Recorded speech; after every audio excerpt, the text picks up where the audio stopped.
Welcome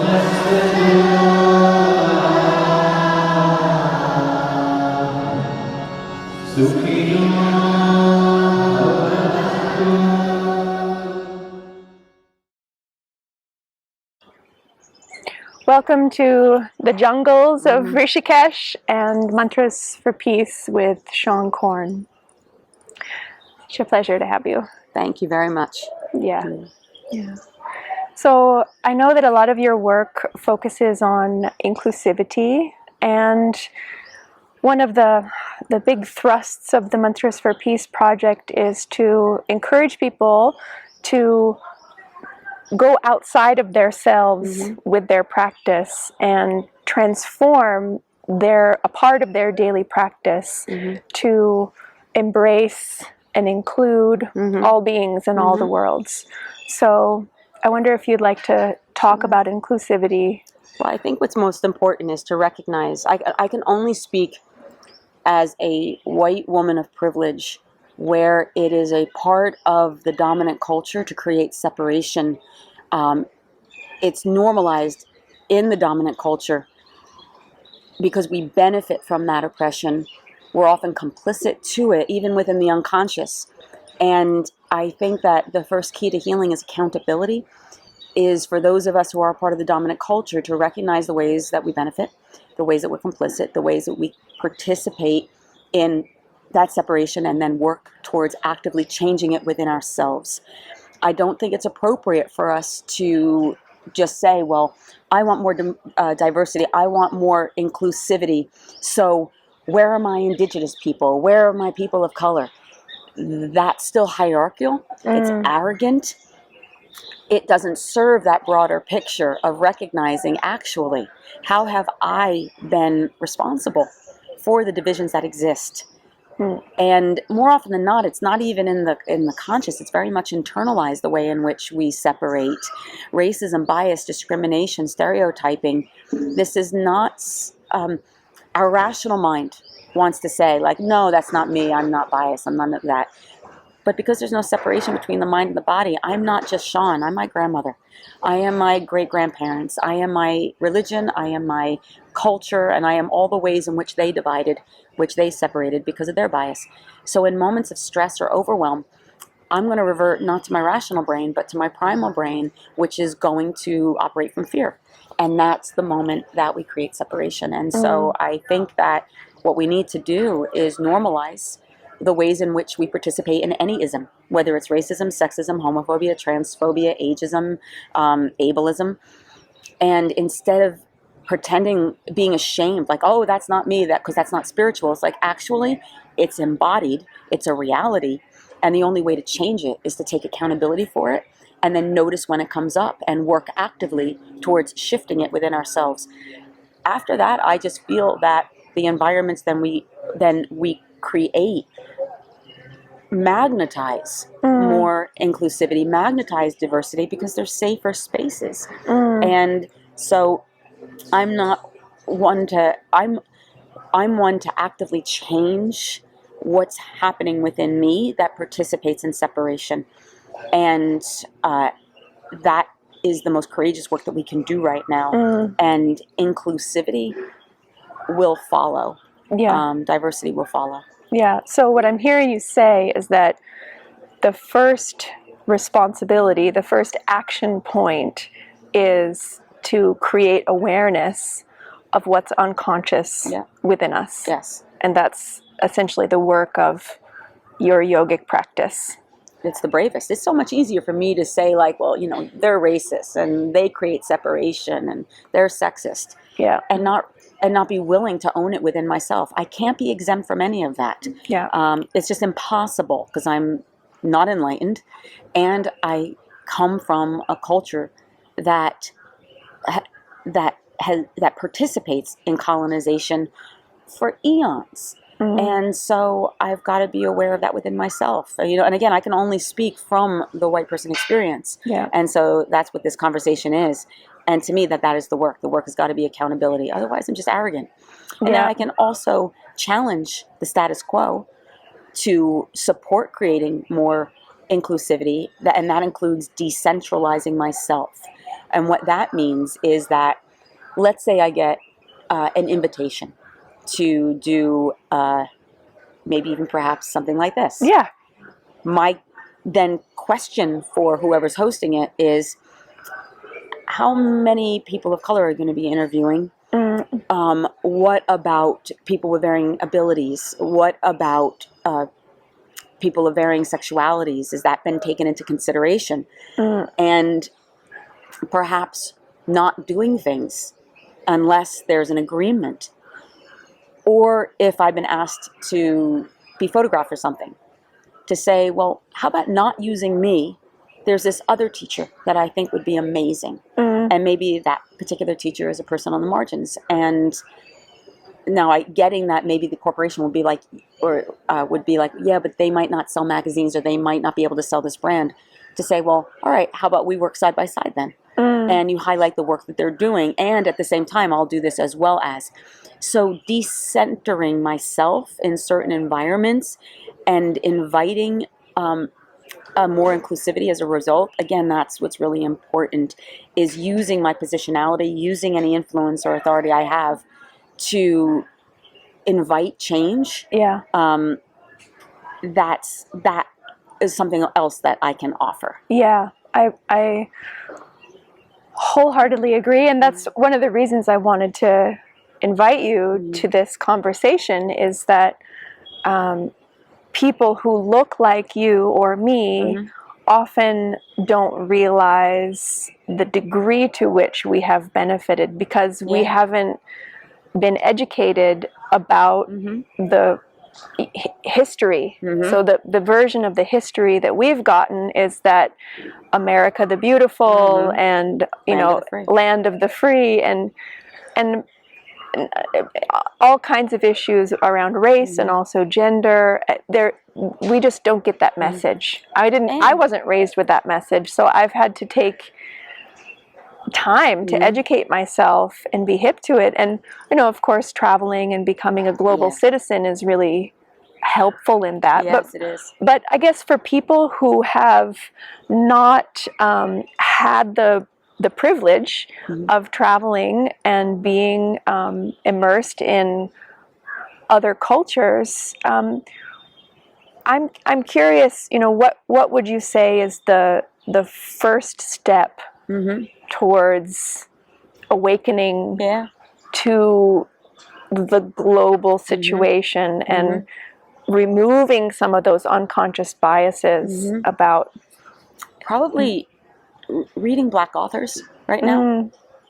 Actually, African American authors, particularly. People of color. Anybody who has people of color. Read their stories. Read their stories. Indigenous folk. Read their stories. I mean, everyone's pathway is going to be different, because the truth is, I actually do think that a lot of us did get the education in some capacity, and it hasn't, we just didn't have to do anything about it.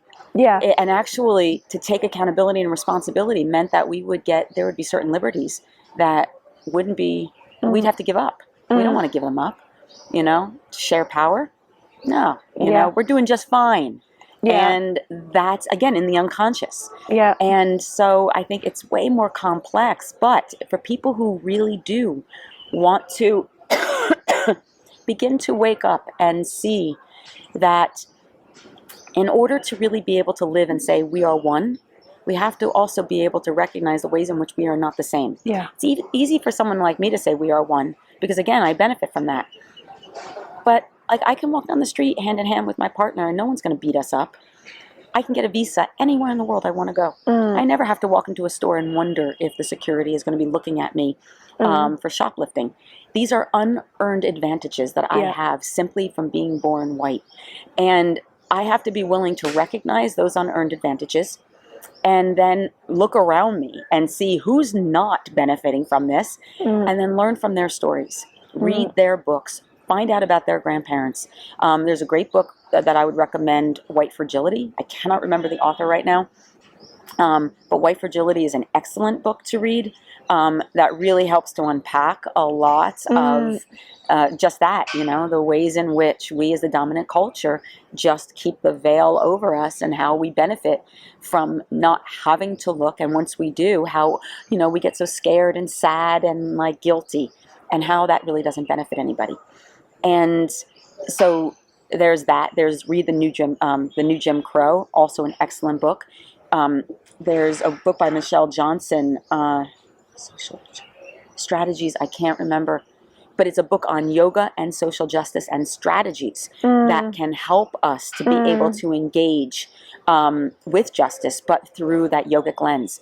Her work I highly recommend, just as a resource, but really like learn from the people most impacted. So if people are interested, read the stories of people of color, of indigenous folks. These are the leaders that have lived to tell the tale, and they should be the ones to tell their own stories, not some white girl like myself. Totally. They tell their stories. Yeah.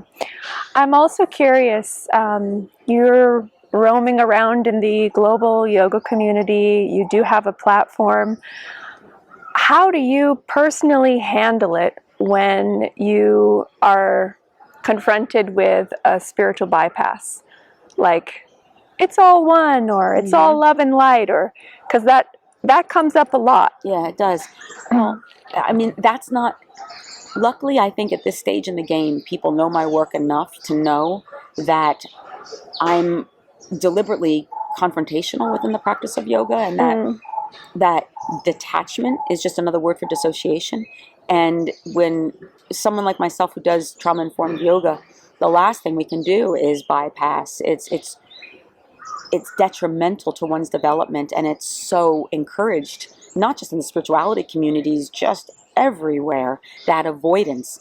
It depends on the circumstances, how I deal with it myself. If I bear witness to it and it's someone else's path, I also have the belief that spirituality meets people where they're at. If they stick with it long enough, that bypass will not work. At one point, they're going to have to confront the limited beliefs that have been blocking them from their own light, and that includes their trauma. But the rate in which that happens is really between them and God. And if bypass is still a practice of saying out loud what is possible without actually feeling it, it's a start. That's a good start. So I'm not one to judge someone where they're at. If it's a student of mine, then I feel more obliged to challenge the perspective, at least to call it out, to call them up, and to invite an inquiry. And again, it depends on the student, depends on their emotional capacity. There's so many factors involved. My job is to discern where they're at and what they're able to heal, to hear in order to heal.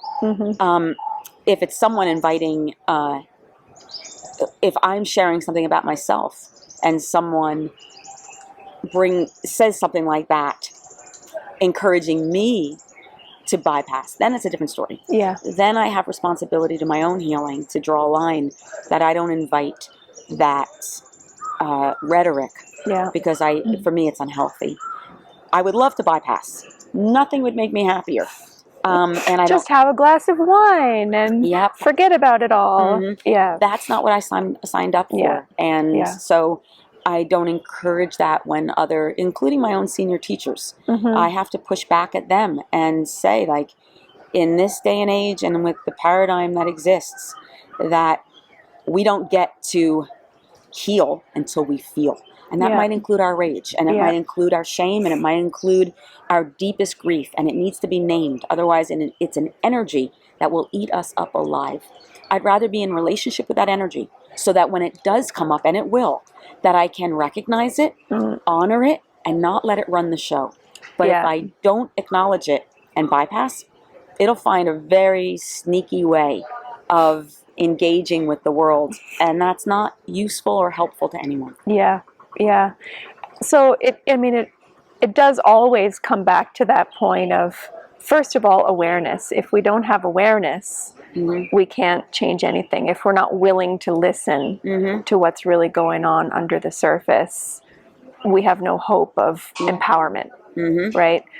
But then there is that shift that starts to happen where once we're kind of comfortable enough in our own skin, and we realize the incredible blessing and luxury that it is to pursue the spiritual path, because that means that we have enough food to eat, that we have water to drink, that we have shelter, that we have clothing, that we have education and privilege, most likely, and we have time to, instead of focusing on our survival needs 100% of our day, to dedicate some time to our inner inquiry.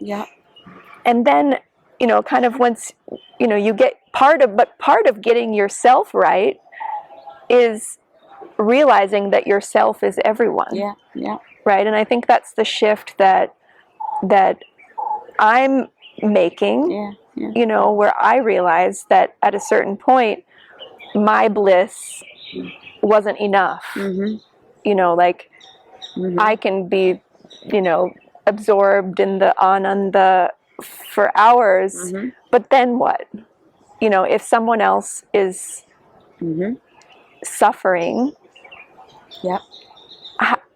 what right do I have? You know, I need to be out there sharing those opportunities to the best I can, and I think, you know, we're all learning how to do that. So I'm curious for you, like, personally, when did you make that turn from self to service? Well, I'd always been involved with service back in the day, and even in the 80s. Straight from the womb? Yeah, probably. I always had issues with injustice. But I didn't have any skills to be able to manage the big feelings I had around injustice. So I became a social justice activist in the mid to late 80s, focusing on issues related to HIV/AIDS, which was so prevalent in during that decade, as well as gay rights and women's rights. These were the things that were very important to me at that time. But I didn't have any skills. So I was an angry activist. I was very aggressive. I was frontline. I loved yelling. I loved screaming. And what I realize now is why I loved it was because the screaming, and I was angry, as I should be. These were injustices that were taking place. But by screaming and yelling and by confronting opposition in an aggressive way, I was actually discharging energy.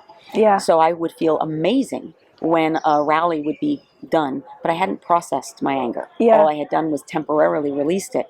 So I became addicted to rallies and activism, not from the healthiest place, but because it actually made me feel better. Without actually letting me feel. Like, it let me feel my anger. But what I needed to connect to was my grief. So I was actually a very ineffective activist, and an activist that burnt out. And the reason why activism doesn't really work was all I was doing was creating more separation. I was always against something. My activism changed after I got deeply immersed in the practice of yoga and started to realize that I needed to be for something, not against.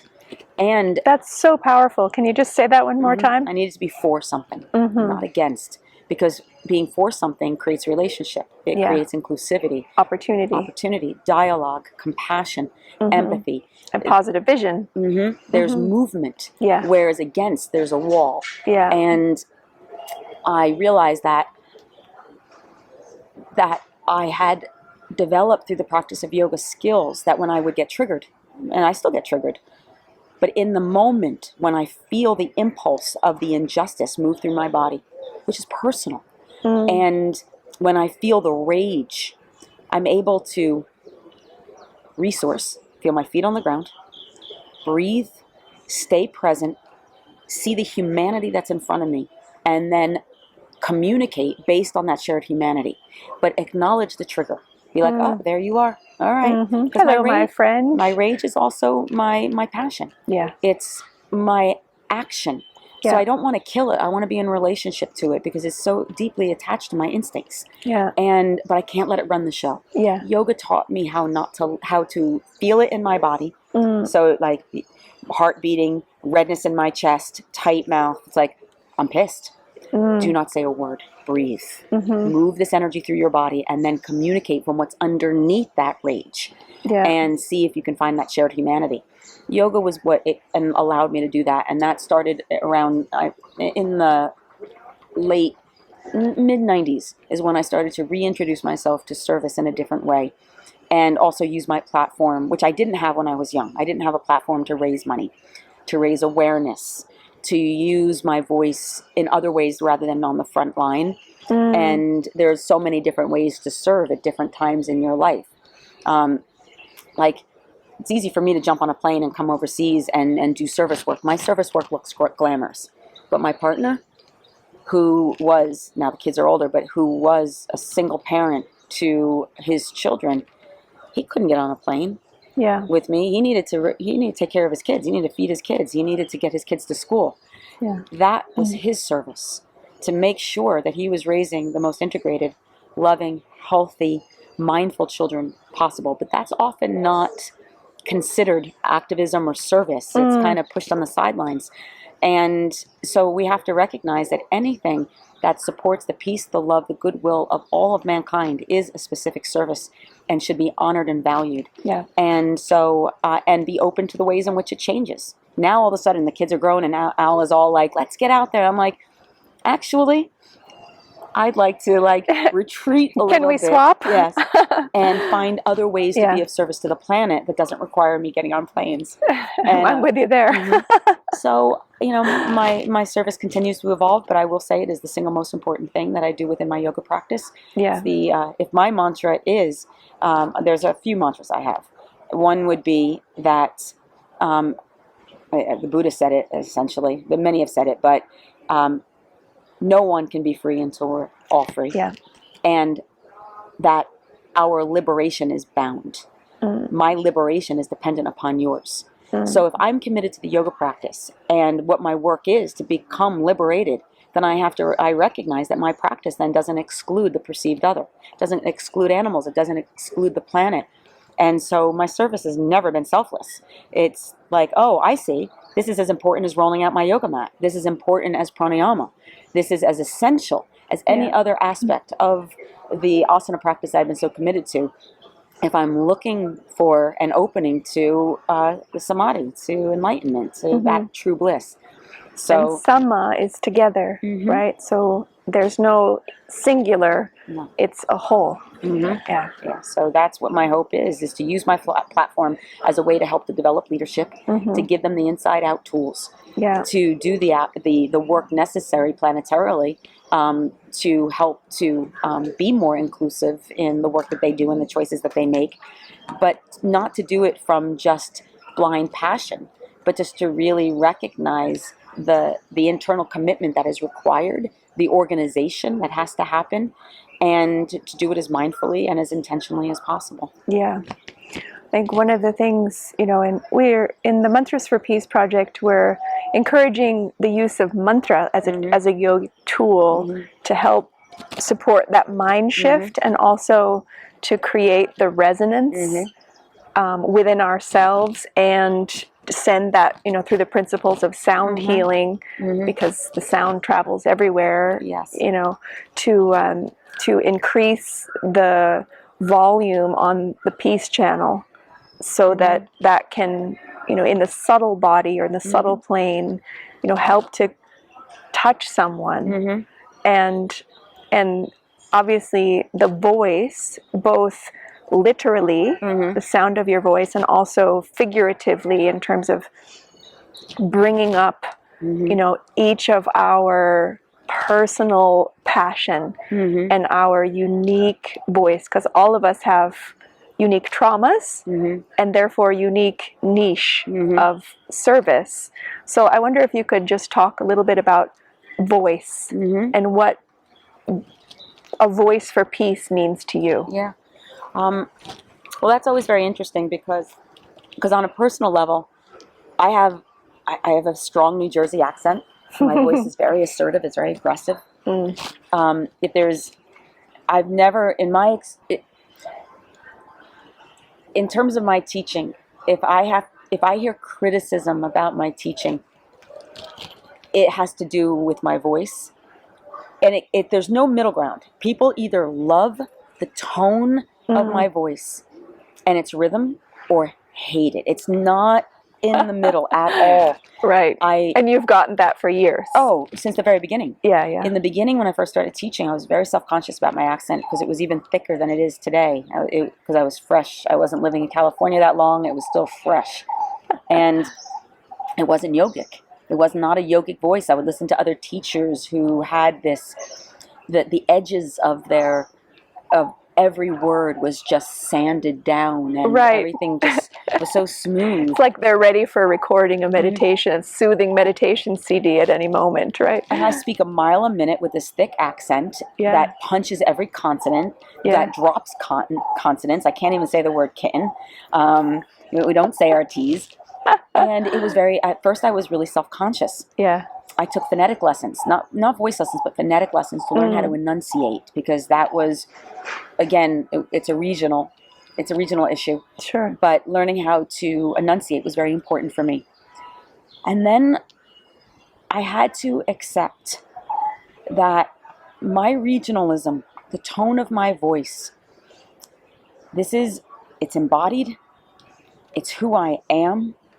It's not going to speak to everybody, but who it does speak to, I am their sister. Yeah, they need to hear it. And they need to hear it through my accent, through my rhythm. They wouldn't hear it any other way because of where they're from. Exactly. You know, for someone else, I remember I was in Jersey. New York at the Omega Institute, and I was with a bunch of my Jersey girlfriends who also do yoga, and that I know them well. I grew up with them. Yeah. And we're standing under the cafe, and one of my friends had something major come up in the class, and she was emotional and crying, and we're all circling her. We all have our fingers up like this, and we're all like, and now you got to do this, and you got to do this, and we're right in her face. And I finally said, "Oh my God, we got to stop, because if anyone hears this, they're going to hear so much aggression and judgment. What they don't understand is where we're from, what she was hearing was, we love you." That's love. That's love. And she couldn't hear it in any other way. That's not the way we were raised. She heard through the way we were communicating love and care and compassion. She was taking it all in. If we were communicating in a different way, she wouldn't know what we were talking about. It wouldn't land in her body. So I've had to accept that there's a variety of ways in which people are spoken to. There's a myriad of different kinds of students, a myriad of different kinds of teachers, a myriad of different kinds of sounds that soothes the soul into healing. My voice is not for everyone, but it's for someone. And if I'm authentic to who I am, 100%, someone is going to feel that sincerity and authenticity, and they're going to feel safe, and they're going to feel trusted, or trust. If I fake it and put on a different kind of voice because I think it's the right voice, on an intuitive level, the students in my room are going to feel my insincerity and my insecurity. Yeah. They're not going to allow themselves to surrender. So I have to be true to who I am, accent and all. The only times I alter anything in my communication is that when I start teaching and holding sacred space, I do not swear. I swear everywhere else in life. Absolutely 100%, because it's energy. Yeah. And it's like, move it through. It's very effective. But once I begin that container, the language that I use it's essential that language has a high vibration. Swearing, and people will say all the time that I swear in class, and I'm like, no, I do not. Because of the vibration, and because when people are opening, it's why I also don't use music in class too often, for the same reason, because sometimes music that's not sacred music has words in it that can be violent, can be aggressive, or codependent. You know, he broke my heart, she left me. And so I avoid things that land in people on a cellular level that might not be healthy, and try to use my words in a way that coax grace. And I use words like allow, let. I try to avoid can't, don't, no, although they slip in. Those are the places that I'm mindful, and I try to fluctuate, or allow for modulation in my voice to happen, because sometimes in a class we can get really flat and monotone, and there's no musicality to it. The student disconnects. So I try to use my voice very effectively to facilitate an environment, but again, it's not for everybody. one of the other reasons I don't use music in a class, and again, some people are so skilled. Shiva Ray, genius. Saul David Ray, genius. Perhaps you have to have Ray in your last name to be to be able to use music in that way. When I come into a class and use music, I'm tuning into a rhythm in the room. There's a tone that I don't hear it, I feel it. And it's a cacophony. There's a tone over here and a tone over here. And my job is to harmonize the different tones in the room. And I tune into it. And I use my voice, I use my body, I use my words to play with the energy. When music is playing, I orient to the music. And I don't know if what I'm feeling is the tonality of the rhythm of the music or of the emotions of the artist, rather than what's happening organically in this space. Yeah, it's a pre-recorded other time, and you're trying to listen to what is in that moment for you. Now, if I work it's a very musical skill. If I work with a true artist, though, like live, and I know them, we can work together. Yeah. They know what I'm doing, and they can synergize their work in alignment with me. A lot of times, sometimes musicians try to dominate the space, and then I'm trying to navigate two energies. But when I work with a skilled musician that is there to be of service, they are working, they're harmonizing both to me and to the room, and then I can work. But I've got to know the artist well, and there are a few that I can absolutely, like, we're on the same page. And I don't even have to look at them. I know that they're going to work with the resonance. Yeah. And also the way I work musically is, at one point in the class, energy pulls. So as I'm harmonizing, the energy becomes more singular and it pulls me. If I allow myself to get pulled by the energy, the class is always good. It'll always be satisfying to the student. It'll be satisfying to me to agree. But as an artist, my favorite moment is when I disrupt the energy. When I, instead of allowing the energy to pull me, is that instead of going right, I move it left. And for a moment, there's this disruption. And and if it works, it's genius. If it doesn't, it's like, wah, wah, wah, the class falls a little bit. But after all these years, I've got enough skills that it usually works. And when it works, it is like this weird, it's a little bit of a in the music, and then suddenly it takes on its own new form of music. It's not something that the student expected. Right. And it's transformative. Well, that's the transformation. Transformation means to make change, right? To change form. Yeah. And when anything is changing form, there's a period of chaos. Yes. There's a transitional phase that's uncomfortable. Yes, it's in the disruption. And so you're playing to the discomfort to create an opportunity that wouldn't have been there if you would have just followed the path. Yeah, and beautiful. My particular voice, because it is assertive, it works with that disruption. Yeah.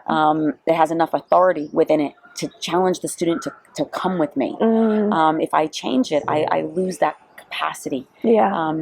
But for any teacher who's listening, I listen to tones of voices. I do. There are teachers I listen to where I think I could play with that tone. That tone would work at a different time in my class.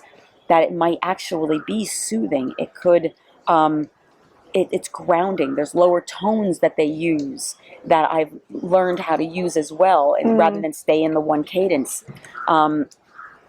I've learned a lot. I've worked with musicians over the years, and thank you. I've worked with musicians over the years. I had this one musician who, when I would teach him, made me work with a metronome. That was hell. But the reason why is because he, as a musician, always has music in his head. And the only way for him not to have music in his head was to have the metronome. That metronome also taught me how to use my voice in that same way to help people get out of their thoughts. So there are times I use my voice in a way that creates a heartbeat. Like, inhale, arms reach. Exhale, fold. Inhale, lengthen. In, out, in. Boom, boom, boom, boom. Yeah. And God, so beautiful. those are things that I've learned over the years to use as a skill with my voice to help connect the room. Beautiful.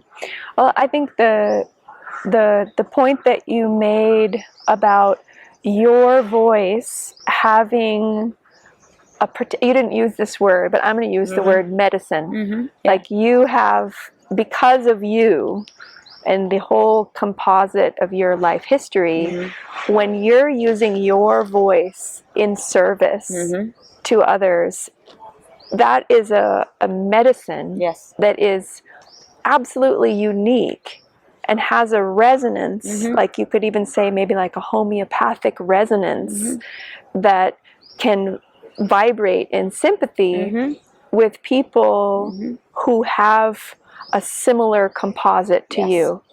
And I think, you know, one of my great visions for this world is that all of us, that all of us do that deep work of accepting the beauty of our lives, and not be afraid to feel the trauma that we had, to feel the feelings, so that we can come into our full resonance. Because when I'm alive, it's a medicine for the world. When you're alive, it's a medicine for, and nobody can bring my medicine, and nobody can bring your medicine. And you know, if we can, the world is changing. We are coming awake. People are getting it, and people do feel a sense of urgency to get over themselves and just do the deep work. But I really believe that we can create a tipping point with enough people alive in their full resonance in service. And really, that's what we're about. That's what we're trying to. I'm glad. Because if you have that platform, I have that platform. How dare we not then? Exactly. I said that yesterday in our Shakti Yoga Shakti. How you said, that's a good one. We'll use that. How dare we? How dare we not? How dare we not? When we can Use our voice, and that goes for everyone. Whether you have a global platform, media access, or whether your sphere of influence is your own family, or your own neighborhood, or your own community. Arising into the fullness of life is not just the fulfillment of our own dharma, like our own righteous path, but it's a necessary medicine that we can bring. So thank you so much for your work and the bravery that it takes to do what you do. Thank you. And please let people know how they can connect to you. I think you have a training program as well. offthematIntotheworld.org, and it's a leadership training program to help people to be able to step into conscious service from the inside out and engage in a variety of different ways, including politically, so that we can actually dismantle these systems by changing the people. And that's the best way in which to find out what we're up to and the different programs and projects that we have. OffthematIntotheworld.org. Okay. Yeah. Thank you, Seane. You're very welcome. Thank you. Thank you. Thank you.